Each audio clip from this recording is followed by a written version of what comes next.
क्या जाति जनगणना यानी कास्ट सेंसस भारत को बर्बादी की राह पर ले जाने वाली राजनीति है? जैसे ही हमारी सरकार आएगी पहला कदम कास्ट सेंसस होगा। कैसे बिहार सरकार का यह कदम भारत को 1990 के दर्दनाक दौर में वापस ले जाएगा। कोई बात है, जेट पुलिस ने आके की गर्ल्स को मारा है, उनके बाल पकड़ के खींचे, उनको कपड़े फाड़े हैं और मेरे सामने की बात है उनके कपड़े फाड़े जेट पुलिस ने। कैसे अंग्रेजों ने इस राजनीति की नींव रखी जिसे आज 2023 में पुनर्जीवित किया जा रहा है। तो क्या सबसे बड़ी आबादी वाले हिंदू अब आगे बढ़कर अपने सारे हक ले लें क्या? कैसे विश्व में मार्जिनलाइज कम्युनिटीज को ऊपर उठाया गया? क्या भारत आज इस राजनीति में फंस सकता है? कैसे 2014 के पश्चात चीजें बदली हैं और कैसे ये कास्ट सेंसस आपका जीवन प्रभावित कर सकती है? जानने के लिए वीडियो को अंत तक देखिए और चैनल को सब्सक्राइब कर लीजिए।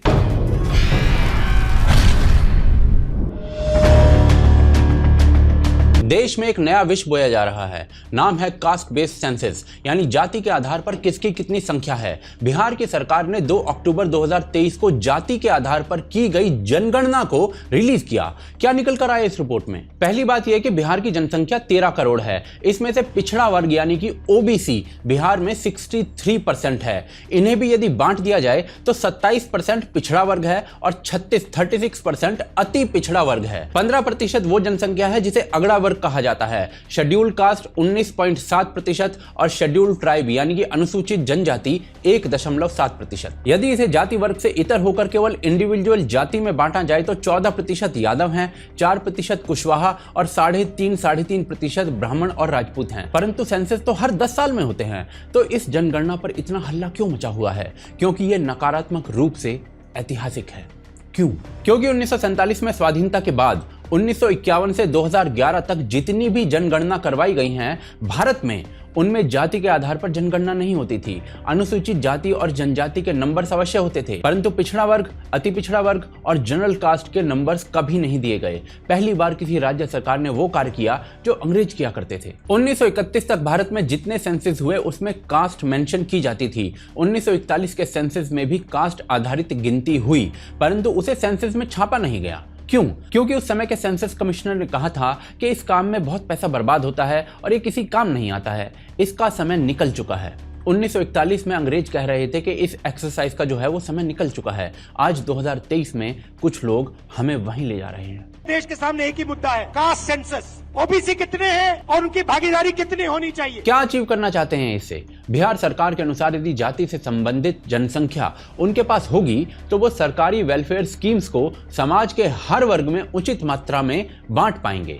सरल शब्दों में ओबीसी समाज को उचित मात्रा में बांट पाएंगे। परंतु क्या ये बात उस राज्य में कही जानी चाहिए जिसमें 25 जुलाई 1997 से आज तक हमेशा एक ओबीसी ही मुख्यमंत्री रहा है? यदि जीतन राम मांझी के 278 दिन हटा दिए जाएं तो टारगेट कुछ और है जो नीतीश कुमार ने नवंबर 2022 में बताया भी था। सुप्रीम कोर्ट की 1992 की जजमेंट के अनुसार 50% से अधिक आरक्षण नहीं दिया जा सकता है। ये लोग उस लिमिट को तोड़ना चाहते हैं, यानी आरक्षण 50% से भी अधिक हो जाए। नारे दिए जा रहे हैं, जिसकी जितनी संख्या भारी उसकी उतनी हिस्सेदारी, और इस नारे के हिसाब से ये आरक्षण 80 से 90% भी कुदाया जा सकता है। यदि विश्वास ना हो तो बिहार के इस सेंसस के आंकड़ों को जोड़कर देखिए। कांग्रेस के लीडर्स के भाषणों में ऑलरेडी आ चुका है कि वो रिजर्वेशन 50% से बढ़ाकर 75% कर देंगे, पर जब उनसे प्रश्न पूछे जाते हैं तो उत्तर कुछ ऐसा होता है। तो इस बात पे जोर दे रहे हैं कि ओबीसी को अभी इंक्लूड करना चाहिए, तो ओबीसी को टिकट दे दें। उनको कौन से पॉलिटिकल पार्टीज को रोकते हैं लोग टिकट देने से? तो मैसेज कैसे भेजेंगे ओबीसी को? मैसेज कैसे भेजेंगे? देखिए, आज राहुल गांधी प्रश्न पूछ रहे हैं कि भारत सरकार में कितने एडिशनल सेक्रेटरी या ज्वाइंट सेक्रेटरी के पद पर ओबीसी हैं। इसका उत्तर डिटेल्स में आगे जानेंगे। परंतु कांग्रेस और उनके साथी यानी कि इंडी अलायंस जिन भी राज्यों में हैं वहां ऑलमोस्ट सारे बड़े अधिकारी अपर कास्ट से हैं। केंद्र सरकार ने 2021 में संसद में एक प्रश्न के उत्तर में कहा था कि सरकार का अभी कोई प्लान नहीं है जातिगत जनगणना करने का, और इसका कारण बताया गया था कि स्वाधीनता के पश्चात भारत गणराज्य द्वारा यह निर्धारित किया गया था कि भाई हम जातिगत जनगणना नहीं करेंगे। ये सबकी राजनीति इस मुद्दे पर है, परंतु ये राजनीति कितनी खतरनाक है वो आगे देखते हैं। यदि कांग्रेस की आजकल की पॉलिटिक्स का विश्लेषण किया जाए तो आप मुख्य रूप से पाओगे कि एक शब्द ओबीसी, अदर बैकवर्ड कास्ट का प्रयोग अधिक मात्रा में किया जा रहा है। और ओबीसी को जो भागीदारी मिलनी चाहिए वो कांग्रेस पार्टी करके दिखाएगी। अगर सचमुच में नरेंद्र मोदी जी ओबीसी के लिए काम करते थे तो 90 में से 3 अफसर ओबीसी के कैसे हैं? 3-4 साल पहले एक भी अफसर नहीं था ओबीसी का। कांग्रेस के तीन चीफ मिनिस्टर ओबीसी है, ये याद रखिए आप। हमारी 4 सरकारें हैं, 3 हमारे ओबीसी चीफ मिनिस्टर। कि अगर 90 अफसर हिंदुस्तान को चला रहे हैं और उसमें से 5% भागीदारी ओबीसी को मिल रही है, तो क्या ओबीसी की आबादी 5% है क्या? कि महिला आरक्षण में ओबीसी आरक्षण क्यों नहीं है? कितने ओबीसी हैं? और क्या यह शब्द कांग्रेस या ऑपोजिशन को चुनाव जितवाने में कामयाब रहेगा? वो भी तब जब प्रधानमंत्री स्वयं ओबीसी समाज से हैं। और पुराना ट्रैक रिकॉर्ड देखें तो एस्टीमेट के अनुसार 2019 में भाजपा को 44% ओबीसी वोट मिली, 2014 में 32% और 1999 से एक अच्छी खासी परसेंटेज ओबीसी वोटर्स की भाजपा को मिलती आ रही है। और दूसरी ओर कांग्रेस ओबीसी वोट पाने में हमेशा से ही स्ट्रगल करती रही है। इस बार ओबीसी वोटर पर फोकस दिख रहा है। 2019 में यदि यूपी की बात करें तो एसपी, बीएसपी, कांग्रेस तीनों ने मिलकर दलित, यादव, मुसलमान वोट पाने का प्रयास किया, जो कि विफल हो गया। और क्या इस बार ओबीसी के नाम पर पॉलिटिक्स करके मंडल वर्सेस कमंडल 2.0 करके सफलता मिल पाएगी? इस पर भी बड़े प्रश्न चिन्ह है। पर जिस प्रकार की ये पॉलिटिक्स है, ये भारत के लिए बहुत डेंजरस है। कैसे? उसके लिए 44 वर्ष पीछे चलते हैं। तो 1979 में मोरारजी देसाई प्रधानमंत्री थे। उन्होंने जातीय प्रणाली में सुधार करने के लिए बीपी मंडल की अध्यक्षता में एक कमीशन का गठन किया, जिसे मंडल कमीशन के नाम से जाना गया। मंडल कमीशन ने अपने सुझाव एक फाइल में बंद करके मोरारजी देसाई को दे दी। मोरारजी देसाई के बाद इंदिरा गांधी फिर से प्रधानमंत्री बन गई, पर 1984 में उनकी हत्या कर दी गई और फिर राजीव गांधी प्रधानमंत्री बने। पर राजीव गांधी की सरकार पनडुब्बी घोटाले में बुरी तरीके से फंस चुकी थी, जिसके चलते वीपी सिंह ने त्यागपत्र दे दिया। फिर 1989 में चुनाव हुए और वीपी सिंह भाजपा समेत कई अन्य दलों की मदद से प्रधानमंत्री बन गए और अब 1990 आ गया था। 1979 में दी गई मंडल कमीशन की फाइल फिर से खुली और सभी रिकमेंडेशंस को मान्यता दे दी गई। वीपी सिंह की सरकार के द्वारा अब बैकवर्ड कास्ट्स को 27% का रिजर्वेशन दे दिया गया। एससी, एसटी और ओबीसी रिजर्वेशन मिलाकर अब 49% हो गया था। फिर इसका विरोध पूरे देश में होने लगा। दिल्ली यूनिवर्सिटी के बच्चे सड़कों पर उतर आए और कई बच्चों ने तो आत्मदाह तक के प्रयास किए। फिर एक के बाद एक कई नगर जलने लगे। मंडल कमीशन वीपी सिंह के लिए गले की हड्डी हो गया था। ना निगल ही पा रहे थे, ना उगल ही पा रहे थे। तगड़ी बात यह कि वीपी सिंह जिसे मास्टर स्ट्रोक समझ रहे थे, उस पर किसी भी पार्टी ने उनका समर्थन नहीं किया। यहां तक कि होम मिनिस्टर मुफ्ती मोहम्मद सैयद, वो उनके आसपास तक नहीं दिख रहे थे। और इतने में ही भाजपा ने अपना समर्थन वापस खींच लिया और वीपी सिंह की सरकार गिर गई। और इस बात के लिए 2002 तक भी वीपी सिंह भाजपा से कह रहे थे कि माफी मांगिए।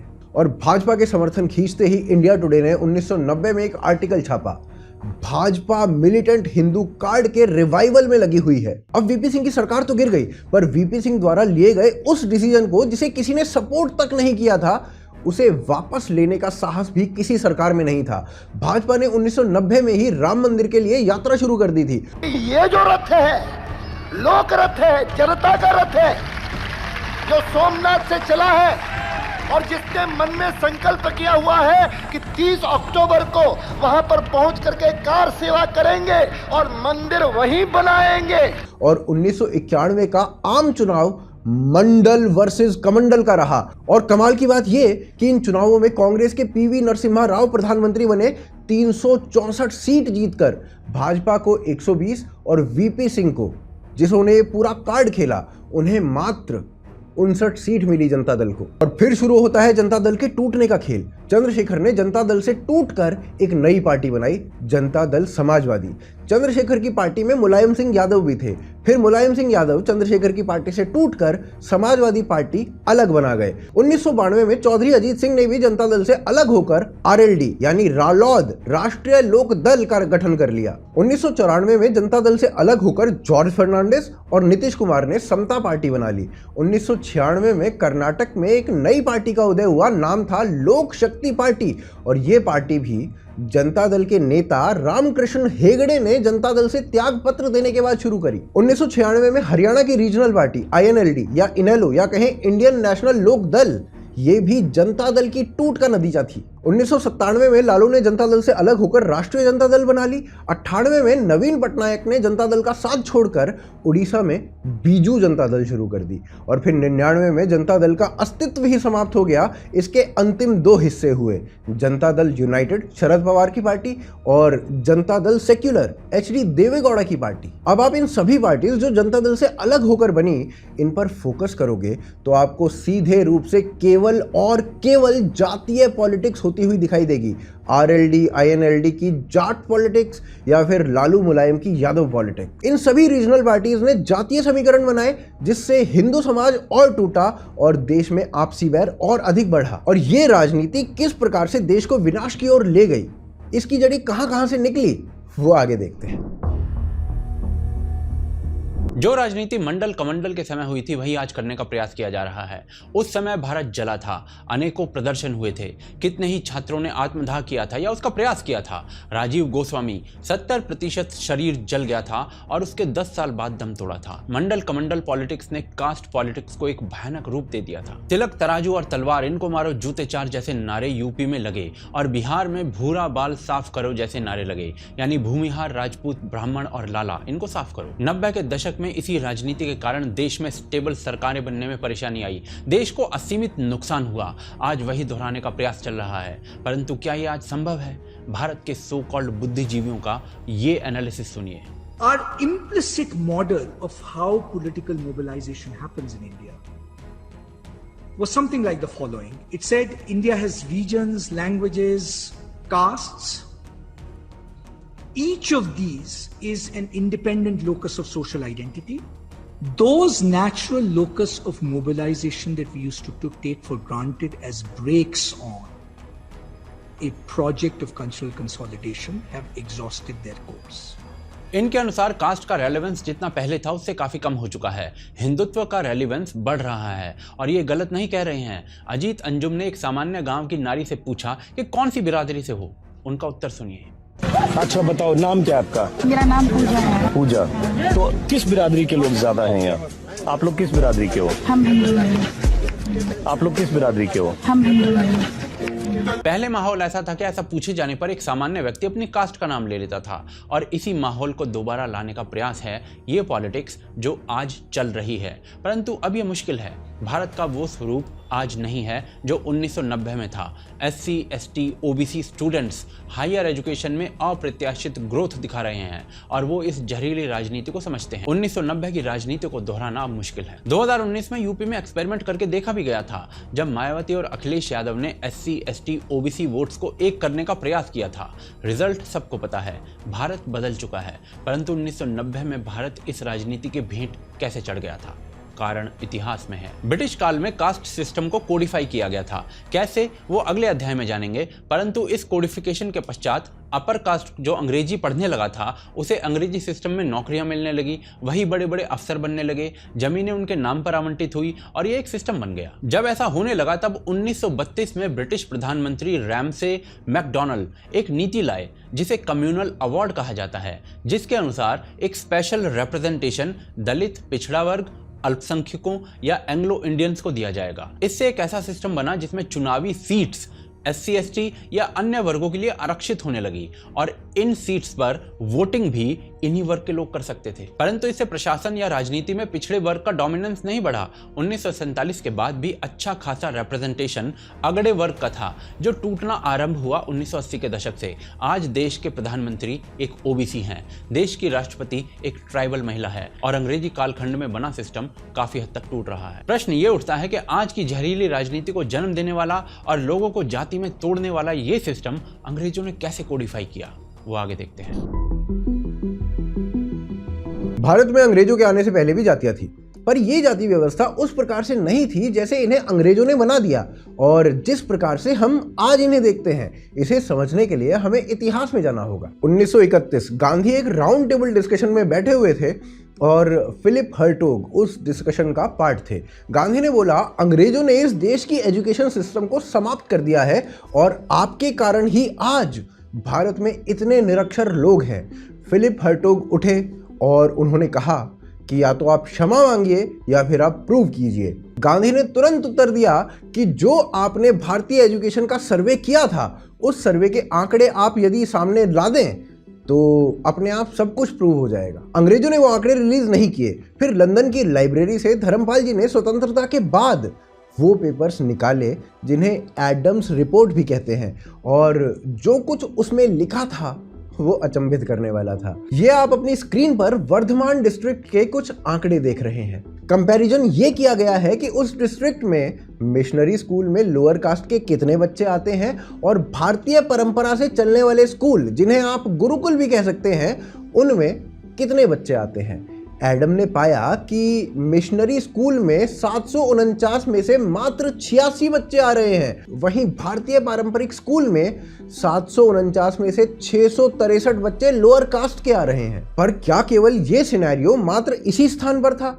एडम्स रिपोर्ट का डेटा, जो कि धर्मपाल जी की पुस्तक द ब्यूटीफुल ट्री में छापा गया है, वो डेटा बताता है कि मद्रास प्रेसिडेंसी में 21 डिस्ट्रिक्ट थी।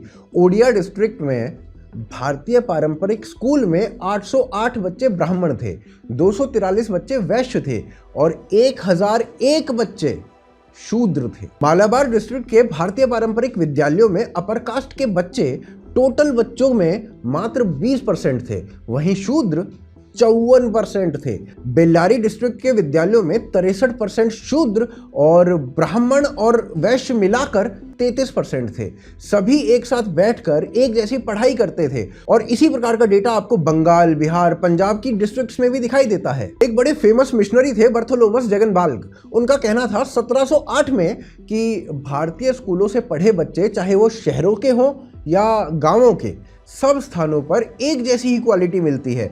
और इसीलिए गांधी ने भी कहा था कि स्वतंत्रता के बाद हमें फिर से भारतीय पारंपरिक तरीके वाले ही विद्यालय खोलने चाहिए। वहीं इसके उलट मिशनरी स्कूल्स की यदि बात करें तो 1824 में टीवी जर्विस ने बॉम्बे में एक स्कूल खोला। उसके स्कूल में लोअर कास्ट के बच्चे आए तो इस बात से वो बड़ा व्यथित था कि लोअर कास्ट के बच्चे उसके स्कूल में आ रहे हैं। फिर ये काम चैपलिन, जो कि डेक्कन एरिया का कमिश्नर था, उसे दिया गया और उसे कहा गया कि जेविस के स्कूल के लिए अपर कास्ट के बच्चों को बॉम्बे भेजा जाए। चैपलिन ने 24 ब्राह्मण बच्चे तैयार किए और उन्हें जेविस के स्कूल में भेजा। वहीं कौन अपर कास्ट, कौन लोअर कास्ट, ये भी अंग्रेजों ने ही स्थापित किया। कास्ट बेसिकली एक लैटिन शब्द है जिसका अर्थ होता है प्योर, और हर्बर्ट होप रिजले, इन्होंने मैक्स मुलर के साथ मिलकर कास्ट को भारत में स्थापित करने के लिए एक फॉर्मूला तैयार किया। इस फॉर्मूले के अनुसार लोगों की नाक की चौड़ाई और लंबाई का अनुपात निकाला जाएगा और उसे 100 से गुणा कर दिया जाएगा। जिसकी नाक का साइज अंग्रेजों की नाक के साइज से मिलता जुलता होगा वो बनेगा अपर कास्ट, और जिसकी नाक का साइज अंग्रेजों की नाक के साइज से जितना दूर जाता रहेगा उसी के अनुसार उसकी जाति डिसाइड होती रहेगी कि कौन कितनी नीची जाति है। भारत में किसी भी जाति की रैंक बराबर नहीं है और सभी रैंक्स अंग्रेजों ने बनाई है और आज हम इन्हीं जातियों के ऊपर लड़ रहे हैं। क्या ऐसी जातियों की गणना करना अनिवार्य है या इसके बिना भी काम चल सकता है? वो आगे देखते हैं।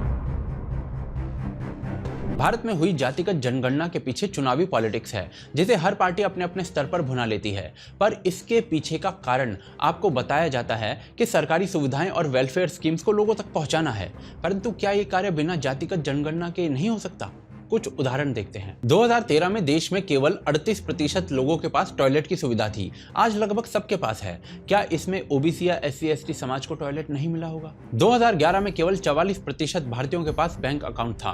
2018 तक ये 80% पार कर गया और आज लगभग हर उस व्यक्ति के पास बैंक अकाउंट है जो बैंक अकाउंट चाहता है। क्या इसमें ओबीसी या SC/ST समाज को बैंक अकाउंट्स नहीं मिले? 2013 में LPG गैस कनेक्शन केवल 50% लोगों के पास था। आज लगभग हर घर में LPG कनेक्शन है। 2018 तक 10 करोड़ से अधिक LPG कनेक्शंस दिए गए। उनमें से 45% दलित समाज से आते हैं और बाकी अधिकांश OBC समाज से। इसमें जातिगत जनगणना की आवश्यकता कहां पड़ी? लगभग 3 करोड़ घर सैंक्शन किए गए हैं गरीब परिवारों के लिए। अधिकांश मार्जिनलाइज्ड कम्युनिटीज से आते हैं। क्या OBC समाज को नहीं मिले होंगे? 2019 तक भारत में केवल 17% लोग ऐसे थे जिनके घर में नल से पानी आता था। आज ये संख्या लगभग 70% है। इनमें से अधिकांश दलित और OBC वंचित समाज आता है। भारत में आयुष्मान भारत योजना लागू की गई जिसमें 74 करोड़ लोग कवर होते हैं। इन्हें साल का 5 लाख का इलाज मिलता है यदि बीमार हो जाएं तो।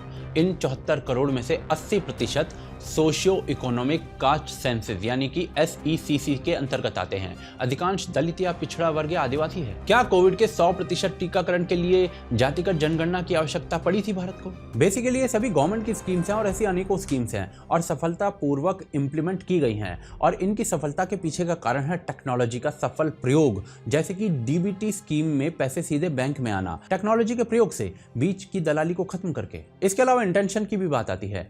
2014 तक देश में ओबीसी समाज से केवल 2 जॉइंट सेक्रेटरीज थे, आज 55 हैं। और विश्व के सबसे विकसित देशों ने भी मार्जिनलाइज्ड कम्युनिटीज को अधिकार देकर ही और उनको एम्पावर करके ही उन्हें मेन स्ट्रीम किया है, जनगणना से नहीं। उदाहरण से देखते हैं, अमेरिका में अश्वेत कम्युनिटी के साथ व्यवहार कैसा रहा है ये वो हम सब जानते हैं। एक समय ऐसा था कि उनका बोलना भी कठिन था, कोड़े और रॉड से सजा कॉमन थी, लिंचिंग बहुत सामान्य बात थी। परंतु आज अश्वेत समाज कुछ होता है तो ब्लैक लाइव्स मैटर जैसे आंदोलन खड़े हो जाते हैं जो ट्रंप की गवर्नमेंट पर भारी पड़ जाते हैं। कैसे हुआ ये? सिविल वॉर के बाद 1866 में सिविल राइट्स बिल पास करके स्लेवरी समाप्त की गई और श्वेत और अश्वेत दोनों को बराबर नागरिक माना गया।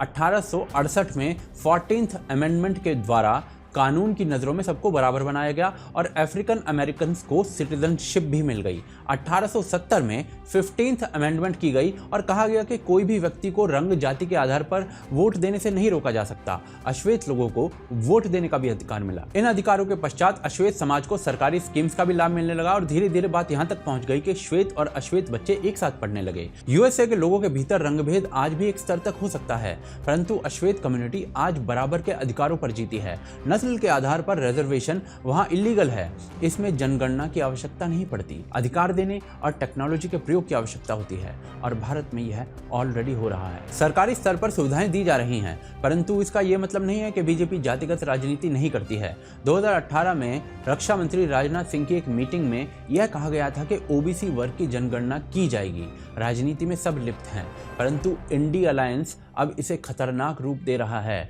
नरेंद्र मोदी कैसे इससे डील करने वाले हैं वो आगे देखते हैं।